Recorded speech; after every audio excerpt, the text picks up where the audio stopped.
हरि ओम प्रिय आत्मन, हम सब इस जीवन में कुछ न कुछ खोज रहे होते हैं, कोई सुख, कोई शांति, कोई उद्देश्य।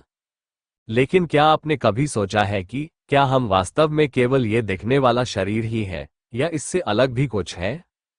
क्या हम सिर्फ ये शरीर है, या इससे कहीं ज्यादा गहरा तथ्य है हमारे भीतर? भारतीय योग और वेदांत परंपरा कहती है कि मानव का अस्तित्व केवल हड्डियों और मांस से बना एक शरीर नहीं है।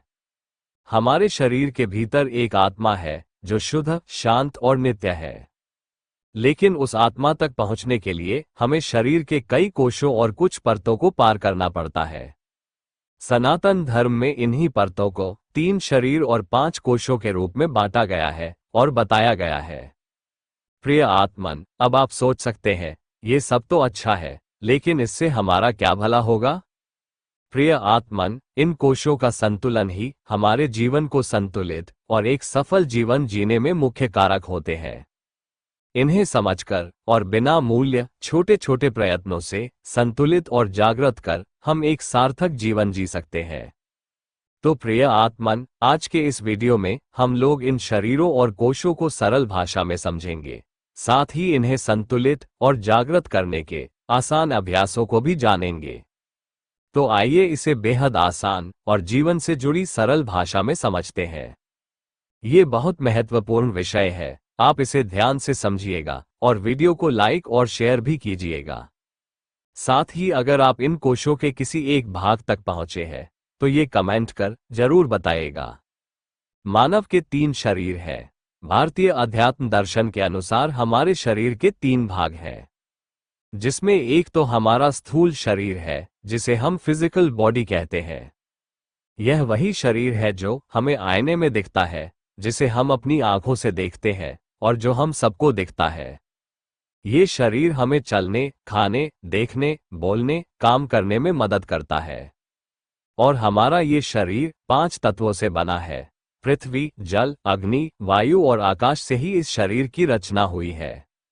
जब हम खाना खाते हैं, नींद लेते हैं, बीमार पड़ते हैं, तो ये सभी क्रियाएं हमारे स्थूल शरीर की क्रियाएं होती हैं।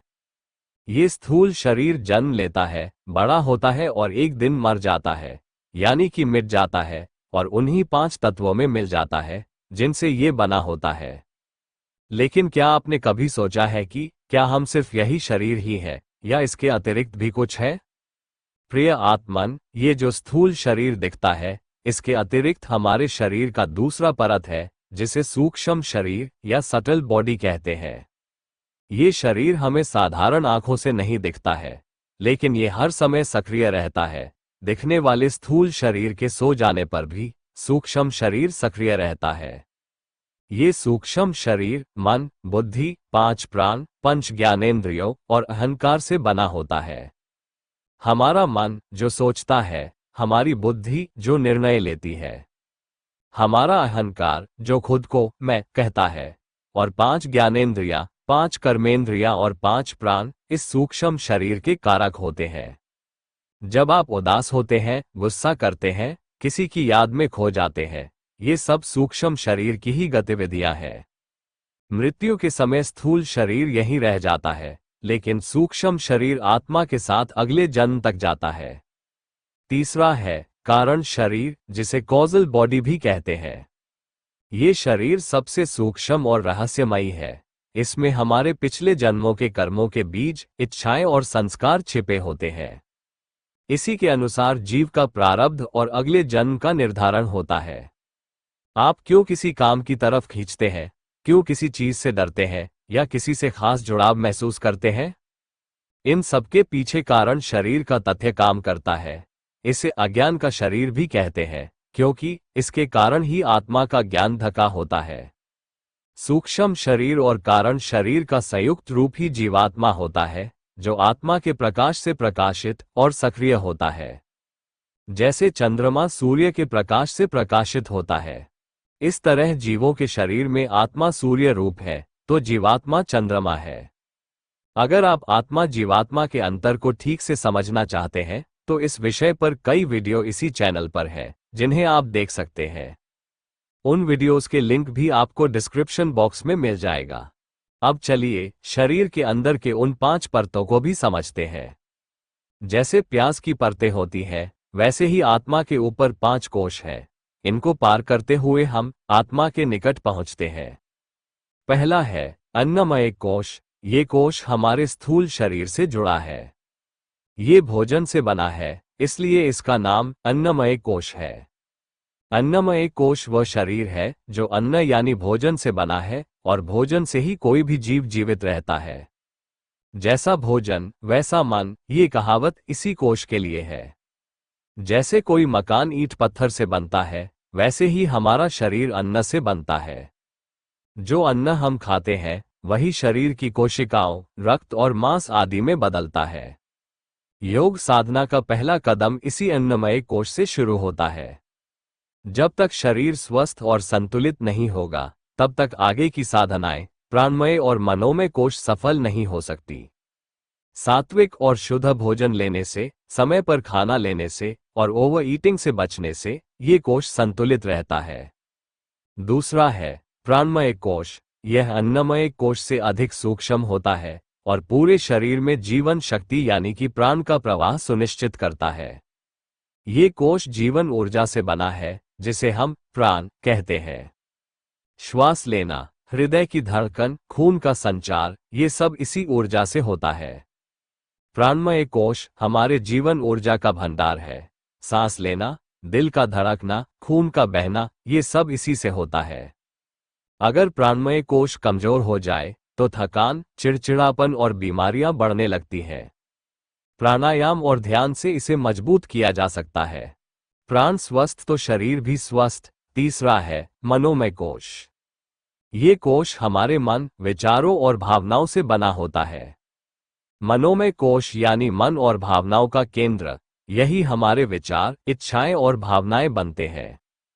और अगर ये असंतुलित हो जाए तो डर, गुस्सा और तनाव बढ़ जाता है। डर, चिंता, मोह, गुस्सा, प्रेम, इन सभी के कारक है मनोमय कोश। ध्यान, भक्ति, सत्संग और सकारात्मक सोच से मनोमय कोश को संतुलित किया जा सकता है। ध्यान रहे कि टीवी, सोशल मीडिया, किताबें, ये सब इस कोश को प्रभावित करते हैं। चौथा कोश है विज्ञानमय कोश। ये बुद्धि और विवेक का आवरण है। सही गलत की समझ, निर्णय लेने की क्षमता, अंतर्दृष्टि, ये सब इसी कोश से आता है। विज्ञानमय कोश यानी ज्ञान और बुद्धि का स्तर, यही सही गलत की पहचान, निर्णय और विवेक की शक्ति देता है। जब ये कोश जागरूक होता है तो जीवन में स्पष्टता और समझ बनी रहती है। अगर यह कोश असंतुलित हो तो भ्रम और गलत निर्णय होते हैं। ध्यान, स्वाध्याय और मौन इसे तेज करने के उपाय है। इसीलिए कहते हैं कि बुद्धि जागे तो आत्मा की ओर रास्ता खोले। अतः इसे संतुलित रखने और जागृत करने के लिए शास्त्रों का अध्ययन करें, गुरु से मार्गदर्शन लें, आत्मचिंतन करें। पांचवां कोश है आनंदमय कोश। ये सबसे भीतर का कोश है, आत्मा के सबसे करीब। इस कोश में पहुंचने पर शब्दों से परे आनंद और शांति का अनुभव होता है। पांचवां और सबसे गूढ़ कोश है आनंदमय कोश। यह आत्मा के सबसे करीब है और शुद्ध आनंद का स्रोत है। जब ये कोश जागृत होता है तो बिना कारण भी शांति और सुख की अनुभूति होती है। ये कोश गहरे आत्मिक आनंद का अनुभव कराता है। इसे जागृत करने के लिए ध्यान, आत्मचिंतन और ईश्वर के प्रति पूर्ण समर्पण की आवश्यकता होती है। जहां आनंदमय कोश है, वहीं सच्चा सुख है। ध्यान की गहराई में या भक्ति की चरम अवस्था में इसका अनुभव होता है। सेवा भाव, निष्काम भक्ति, सच्चे ध्यान और भगवान के प्रति आत्मसमर्पण से इसे जागृत किया जा सकता है। प्रिय आत्मन, अब आप सोचते होंगे कि ये सब तो अच्छा लगा सुनने में, लेकिन इससे हमारा क्या भला होगा? तो आइए देखें कैसे ये ज्ञान हमारे जीवन को रूपांतरित कर सकते हैं। आत्मन, जब हम जानते हैं कि हम केवल शरीर नहीं हैं, तो छोटी छोटी परेशानियां हमें उतना विचलित नहीं कर पाती है और हम तनाव मुक्त होते हैं। मैं आत्मा हूं, इस भाव से जीने पर डर, हीनता और गलत तुलना खुद ब खुद दूर होने लगती है। अन्नमय और प्राणमय कोश को संतुलित करने से शरीर और मन स्वस्थ रहते हैं। जब हम मनोमय कोश पर काम करते हैं तो रिश्ते सुधरते हैं, अंदर शांति आती है। विज्ञानमय और आनंदमय कोश पर ध्यान देकर हम अपने सच्चे स्वरूप की ओर बढ़ सकते हैं और आध्यात्मिक उन्नति कर सकते हैं। इन कोशों और शरीरों को कैसे शुद्ध करें, हर परत को पार करने के लिए कुछ साधन बताए गए हैं। इनके माध्यम से हम इन आवरणों को पार कर सकते हैं और आत्मा के आनंद को अनुभव कर सकते हैं। मैं शरीर नहीं हूं, मैं मन नहीं हूं, मैं बुद्धि नहीं हूं, मैं आत्मा हूं, शुद्ध ज्ञान स्वरूप आनंद स्वरूप आत्मा। जब हम अपने शरीरों और कोशों को समझते हैं और उन्हें संतुलित रखते हैं तो हम धीरे धीरे आत्मा के निकट पहुंचते हैं।